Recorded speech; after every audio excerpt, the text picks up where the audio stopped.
Hello friends, कैसे हो आप लोग। उम्मीद करता हूँ आप और आपका परिवार बेहतर और बढ़िया होगा और आपकी बीपीएससी की तैयारी 3.0 की बहुत अच्छे से चल रही होगी। एक सरकारी सीट लेने की इच्छा से आपका एग्ज़ाम बहुत अच्छा होने वाला है। तो शुरू करते हैं आज की क्लास का पहला प्रश्न देखते हैं। और ये मेरी 7वीं क्लास है जो कि मैं प्रीवियस ईयर की सीरीज़ चला रहा हूँ। इससे पहले मैं 6 क्लासें डाल चुका हूँ जिसमें कि जीके जीएस हिंदी भी पढ़ा रहा हूँ। अगर आपने वो क्लासें नहीं देखी हैं तो चैनल पे आइए, आपका मोस्ट वेलकम, तहे दिल से शुक्रिया। और अपने डाउट्स को क्लियर कीजिए और एक क्वेश्चन का लेवल देख लीजिए किस तरह के क्वेश्चन आते हैं एग्ज़ाम में। पहला प्रश्न है, अंतरिम सरकार में डॉक्टर राजेंद्र प्रसाद के पास कौन सा डिपार्टमेंट था। बात हो रही है अंतरिम सरकार की, और किसकी बात हो रही है, डॉक्टर राजेंद्र प्रसाद की। रक्षा मंत्रालय था, या खाद्य एवं कृषि डिपार्टमेंट था, या वित्त डिपार्टमेंट था, या उपरोक्त में से एक से अधिक, या इनमें से कोई नहीं। तो खाद्य एवं कृषि डिपार्टमेंट डॉक्टर राजेंद्र प्रसाद के पास था अंतरिम सरकार में। ये वो क्वेश्चन है जो बीपीएससी के एग्ज़ाम में 1.0 2.0 में पूछे गए हैं। 2 नंबर क्वेश्चन देखते हैं, बिहार में बरौनी रिफाइनरी किसके सहयोग से बनाया गया था। सहयोग पूछा जा रहा है कि किस देश का सहयोग था जो बिहार में बरौनी रिफाइनरी बनाया गया था। जर्मनी, फ्रांस, रूस, या उपरोक्त में से एक से अधिक, या उपरोक्त में से कोई नहीं। तो 2 का राइट आंसर हो जाएगा, जर्मनी के सहयोग से बनाया गया था। ए बिल्कुल इस प्रश्न का राइट आंसर हो जाएगा।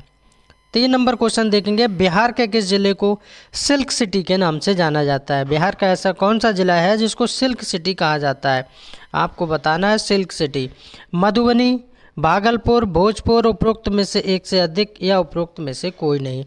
तो 3 का बिल्कुल राइट आंसर हो जाएगा बी। क्या हो जाएगा, भागलपुर। भागलपुर बिल्कुल इसका राइट आंसर हो जाएगा।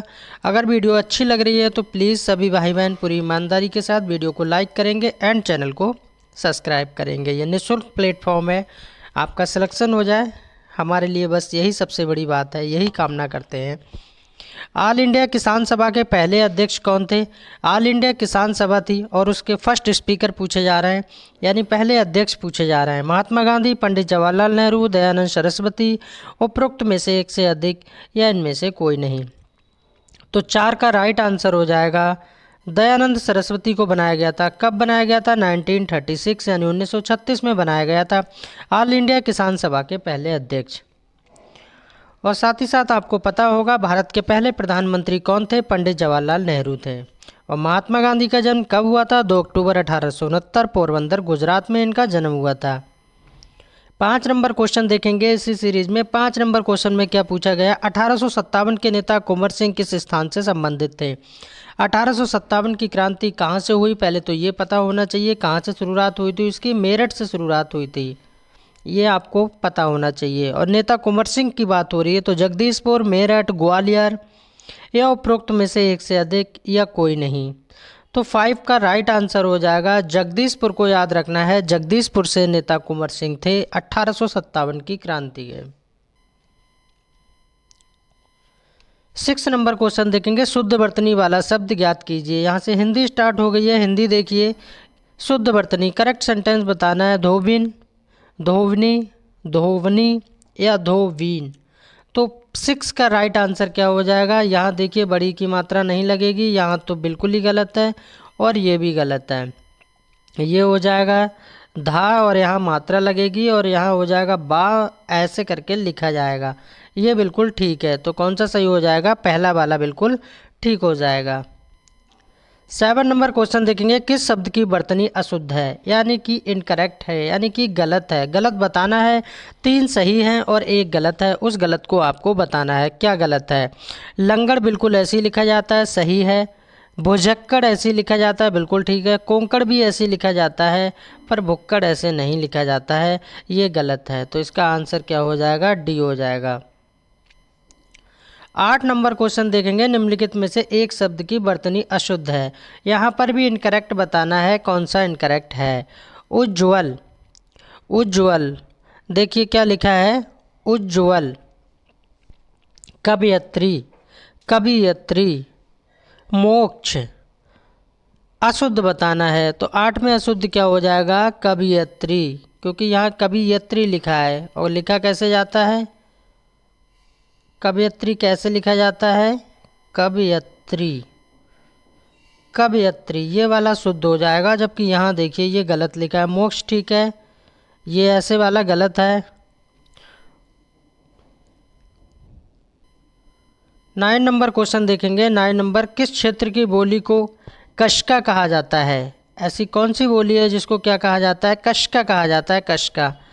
बैसबाड़ा, आग, भोजपुर, बनारस या मगध? तो किसको कहा जाता है? बनारस को कहा जाता है। बनारस की जो बोली है उसको कशका कहा जाता है। क्वेश्चन का लेवल देख लीजिए, कहाँ कहाँ से क्वेश्चन पूछे जाते हैं बिहार टीचर भर्ती में। 10 नंबर क्वेश्चन देखेंगे। जिसके पास कुछ भी ना हो उसके लिए एक शब्द बताइए। जिसके पास कुछ भी ना हो, खाली हो मतलब, तो उसको क्या बोलेंगे? मंथर, सनातन, अव्यक्त, आकिंचन। तो उसको क्या बोलेंगे? आकिंचन बोलेंगे, आकिंचन। जिसके पास कुछ भी ना हो उसको आकिंचन बोलेंगे। और अव्यक्त का मतलब क्या होता है? जो व्यक्त ना किया जा सके, इसका मतलब होता है जो व्यक्त ना किया जा सके। अव्यक्त का मतलब जो व्यक्त ना किया जा सके उसको अव्यक्त कहते हैं। मंथर का मतलब क्या होता है? जो बहुत मंद गति से कार्य करता हो, यानी धीमे कार्य करता हो, उसको मंथर बोलते हैं। और सनातन को क्या बोलते हैं? सनातन का मतलब होता है अनेक युग्मों से चले आ रहे, उसको क्या कहते हैं? अनेक युग्मों से चले आ रहे उसको सनातन कहते हैं। तो आकिंचन का मतलब आप समझ गए, जिसके पास कुछ भी ना हो उसको आकिंचन कहते हैं। अव्यक्त, जिसको व्यक्त ना किया जा सके। मंथर, जो मंद गति से कार्य करता हो। सनातन, जो अनेक युग्मों से चले आ रहे हो। ये तो कंप्लीट जानकारी है। प्लीज़ सभी भाई बहन चैनल को सब्सक्राइब जरूर कर लेंगे एंड वीडियो को लाइक भी कर देंगे और कमेंट करके अपना सुझाव हम तक पहुंचा सकते हो। सतसई का क्या अर्थ है? सतसई का हिंदी में आपने बिहारी जी का नाम सुना होगा। बिहारी, बिहारी ने ही सतसई को लिखा है, जिसमें 700 प्लस दोहे हैं। बिहारी है ना, रीतिकाल के बहुत अच्छे कवि हैं। सतसई का क्या अर्थ है? 700 दोहों का एक समूह। पहला बिल्कुल ठीक हो जाएगा, राइट आंसर है। 700 दोहों का एक समूह को सतसई कहा जाता है। और सतसई किसने लिखा है? बिहारी ने लिखा है। 12 नंबर क्वेश्चन देखेंगे। किस रस को रसराज कहा जाता है? ऐसा कौन सा रस है जिसको रसराज कहा जाता है? श्रृंगार रस, वीर रस, हास्य रस या उपरोक्त में से कोई नहीं? तो 12 का राइट आंसर हो जाएगा श्रृंगार रस। श्रृंगार रस, ये आपको याद रखना है, श्रृंगार रस। 13 नंबर क्वेश्चन देखेंगे। हिंदी चैप्टर से शोक रस का स्थायी भाव क्या है? शोक, कहते हैं ना शोक मना रहे, तो शोक तो दुख में मनाएगा आदमी, खुशी में थोड़ी मनाएगा। शांत रस नहीं होगा, ये भी नहीं होगा। वीर रस वीरता की बात करता है, क्या हो जाएगा? करुण रस हो जाएगा। शोक रस का स्थायी भाव क्या हो जाता है? करुण रस हो जाता है। 14 नंबर क्वेश्चन देखेंगे। तरिन तनुजा तट तमाल तरुवर बहुछाय में कौन सा अलंकार है? अलंकार से लिया गया है। हिंदी चैप्टर के अंतर्गत आपको बताना है तरिन तनुजा तट तमाल तरुवर बहुछाय में कौन सा अलंकार है। अगर अलंकार आपने अच्छे से पढ़े होंगे तो आप बता सकते हैं अनुप्रयास अलंकार है। अच्छा, मैंने क्यों बता दिया अनुप्रयास अलंकार है? क्योंकि ता वर्ण की बार बार आवृत्ति होने पर क्या है, इसमें परिभाषा में आपने पढ़ा होगा कि जहाँ पर व्यंजनों की बार बार आवृत्ति होती है, अब अनुप्रयास अलंकार होता है। अब देखिए यहाँ पर ता वर्ण बार बार आ रहा है, क्या आ रहा है? ता, ता। यहाँ पर तरिन में ता, तनुजा में ता, तट में ता, तमाल में ता, तरुवर में ता। तो ता वर्ण की बार बार आवृत्ति होने से अनुप्रयास अलंकार यहाँ पर हो जाता है। 15 नंबर क्वेश्चन देखेंगे। किस छंद में 6 चरण होते हैं? ऐसा कौन सा छंद होता है जिसमें कितने चरण होते हैं? 6 चरण होते हैं। बरबय, चौपाई, चौपाई नहीं होता है। सोरठा, ये दोहे का उल्टा होता है, ये भी नहीं होगा और बरबे भी नहीं होगा। तो आंसर क्या हो जाएगा इसका? डी हो जाएगा। छप्पे में 6 चरण होते हैं, ये आपको याद रखना है। 16 नंबर क्वेश्चन देखेंगे। 16 अक्टूबर 1905 को बंगाल विभाजन किस दिवस के रूप में मनाया जाता है? एक डेट बता दी है 16 अक्टूबर की। क्या बता दी है? 16 अक्टूबर की डेट बता दी है। 16 अक्टूबर 1905 को बंगाल विभाजन हुआ था, यानी बंगाल को बांटा गया था। तो उस दिवस को किस रूप में मनाते हैं ये आपको बताना है। हड़ताल दिवस, शोक दिवस, बाइकआउट दिवस या उपरोक्त में से कोई नहीं। किस दिवस के रूप में मनाते हैं? तो शोक दिवस के रूप में मनाते हैं। 16 अक्टूबर 1905 को बंगाल विभाजन हुआ था, तो शोक दिवस के रूप में मनाते हैं। इस तरह के क्वेश्चन बीपीएससी में पूछे गए हैं। आप क्वेश्चन का लेवल देख लीजिए, किस तरह के क्वेश्चन पूछे जाते हैं। और मैं क्वेश्चन के जो समान क्वेश्चन होता है उसके बराबर का क्वेश्चन होता है, जिस तरह का क्वेश्चन एग्जाम में पूछा जा सकता है उस तरह का क्वेश्चन मैं आपको वीडियो में लेके आता हूं, ताकि आपको उसके साथ ही साथ और भी जानकारी मिलती रहे।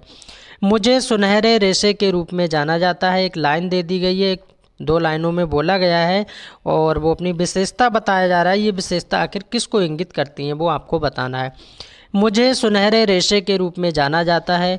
मुझे अपने विकास के दौरान उच्च तापमान की आवश्यकता होती है। 2 बातें बोल दी हैं कि एक तो मुझे सुनहरे रेशे के रूप में जाना जाता है और दूसरी बात मुझे विकास के दौरान उच्च तापमान यानी हाई टेम्परेचर की आवश्यकता होती है। तो मैं कौन हूँ, ऐसा बोला जा रहा है कि कपास है या होम्स है या जूट है।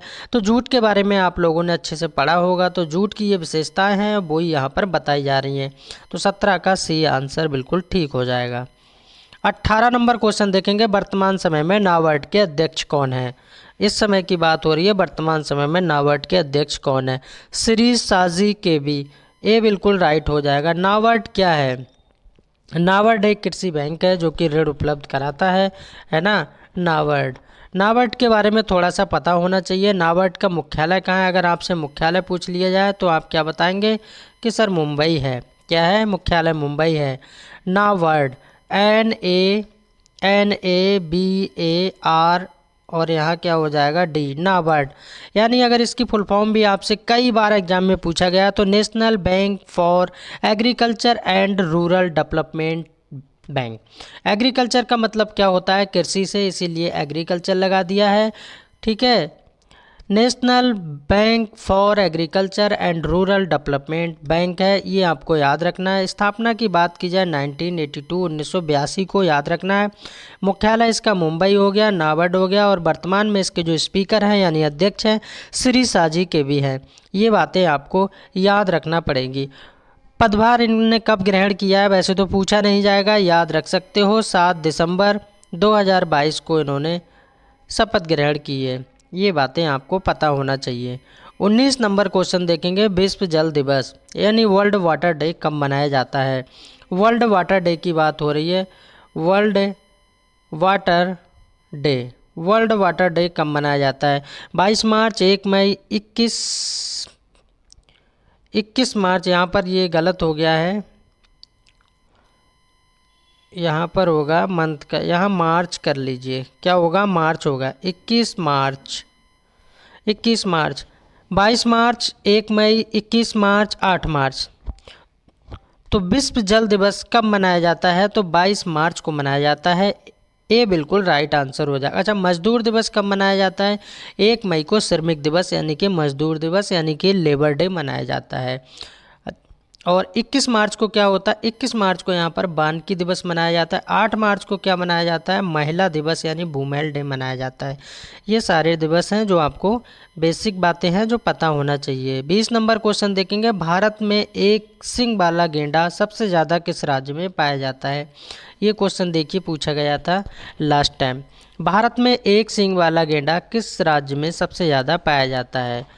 असम, यूपी, एमपी या राजस्थान? तो कहाँ पाया जाता है? एक सींग वाला गैंडा असम में पाया जाता है। असम को याद रखना है, असम पूर्वोत्तर राज्य है। यूपी मतलब उत्तर प्रदेश, एमपी मतलब मध्य प्रदेश, आरजे मतलब राजस्थान।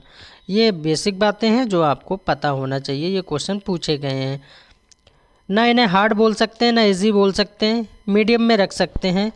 21 नंबर क्वेश्चन देखेंगे, मध्याह्न भोजन योजना का नया नाम क्या है? मध्याह्न भोजन योजना का नया नाम क्या है?